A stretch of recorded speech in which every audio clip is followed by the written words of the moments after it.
destruction in the Amazon. Today, we bring you an excerpt of an exclusive interview with Ecuador's President Rafael Correa, who talks about the lawsuit against Chevron with Greg Palast, who does his pieces for the BBC and Democracy Now! But let me ask you, there's a massive multi-billion-dollar lawsuit against Chevron Texaco for supposedly destroying your rainforest. What if every little nation on the planet decided to sue oil companies for billions? Wouldn't that disrupt oil production worldwide? Well, with these lawsuits, well, they don't go to interrupt the oil production in the third world. They go to push these big transnational companies in order to be a lot more careful when they want to extract our oil, because they did and they do in the third world things that they don't do in the first world. So it's a double standard that they have. Well, according to Chevron, and I've spoken to them, they said that they operated very cleanly, just as they do in the U.S. Okay, yes. I'll tell you what they're saying. And also Cinderella exists. A lot of things, you know. And they blame your oil company. They say it's your fault. That is not true. Of course, our oil company has also done a lot of damage in the rainforest, but it is very clear that the problem comes from the Chevron Texaco period, okay? Texaco period, because at the beginning it was just Texaco. So there are a lot of evidence about that. Well, but here's the problem. First of all, can they get a fair trial here? They say that there's no chance that they can get a fair trial here. Well, always there is a pretext, excuse, in order to avoid the responsibilities, you know. We think that they can have a fair trial here. And I can add, the evidence is there, of course. They are blaming our oil company, but before our oil company took over the exploitation, the damage was there. If your courts rule against Chevron Texaco, how in the world are you going to collect? They have nothing here. How is little Ecuador going to collect against big Chevron? Well, that will be a problem. It's not a public lawsuit. It's a lawsuit followed by indigenous communities from the Amazonia. Anyway, we go to support them in order to collect the money if they win the lawsuit. But, well, that will be a precedent, because we can do the same thing. If, for instance, Occidental, a lot of oil companies are following lawsuits against the Ecuadorian government. So we can follow the same strategy you want. How in the world they can collect the money? Well, it's a demonstration effect. Huh? So I think the own United States, the own international community should impose to Chevron Texaco the moral duty of paying this money. Well, besides the moral duty, there are no Chevron assets in Ecuador anymore. Of course. But there are billions in Chevron assets in Venezuela. Will your friend Hugo Chavez help you collect if your citizens win? You know, it's not a government problem. It's not our lawsuit. It's a private lawsuit. So, but I think there is a moral issue here. So it's not possible to have this kind of impunity if this indigenous community win the lawsuit against Chevron Texaco. So in this case, we think that the moral duty of the international community is to push to Chevron Texaco in order to pay this money.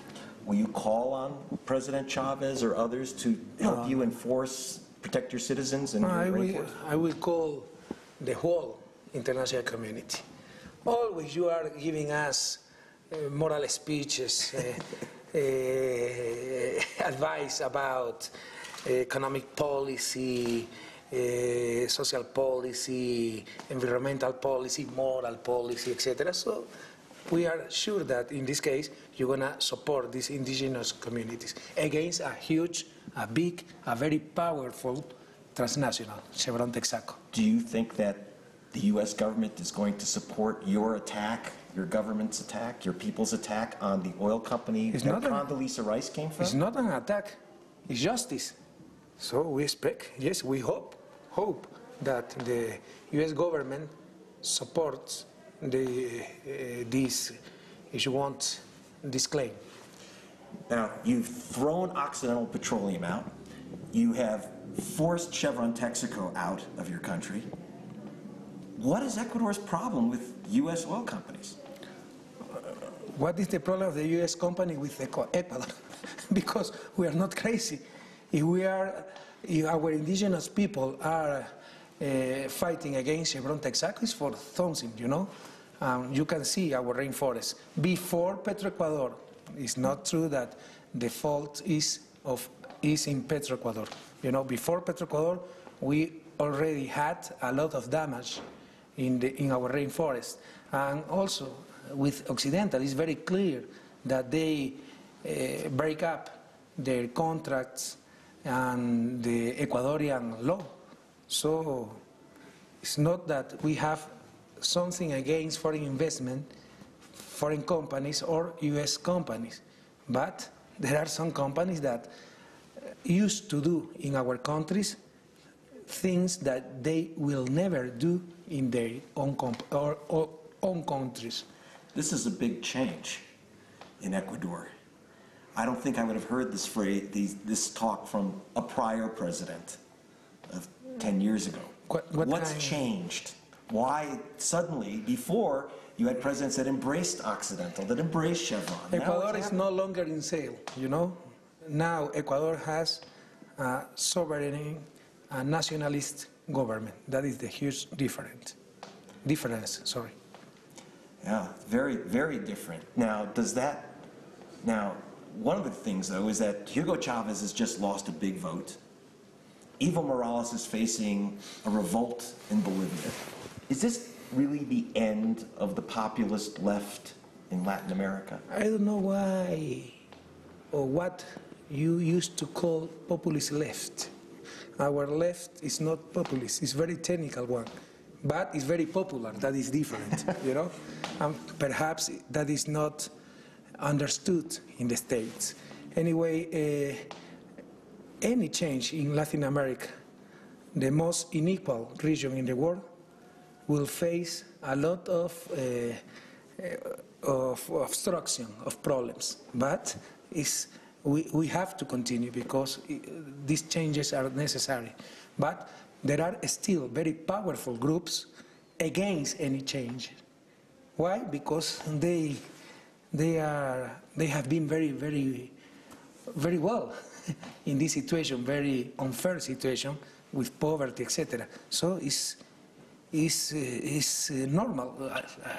Perhaps normal is not exactly word. If you want, we can expect to have this opposition, very strong opposition, of these groups of interests, because they go to lose their privileges. Do you think that the United States is backing the privileged classes? Sometimes, yes. Do you think that that's part of your problem with the Bush administration? We don't have any problem with Bush administration. Well, we respect a lot of the U.S. government, but sometimes, of course, about foreign policy, we have to comment on that. And I think that most part of the world, of the international community, for instance, criticize the Iraq invasion. So these kind of things we can comment on, but we don't have any problem with the Bush government. Well, but the Bush government has a problem with you. I noticed that Condoleezza Rice and the Bush government made it very clear that they didn't like you being appointed finance minister in the last government. Obviously, they can't be happy with you being president. No, I didn't know that. Perhaps international organizations didn't or were not too happy about my nomination. For instance, World Bank, IMF, etc. But I didn't know that the Bush administration was not happy with my nomination. Anyway, I don't care about that. So. Yes, well, are you saying that Paul Wolfowitz was not happy with your policies here in Ecuador? The president of the World Bank? I didn't talk to Paul Wolfowitz, but I talked to, I don't remember the name of the vice president of the World Bank, and I realized very well that she wasn't happy with me. Now, wait a minute. But was The reciprocal, President of Ecuador, Rafael Correa, interviewed in Quito by investigative journalist Greg Palast. And that does it for our broadcast.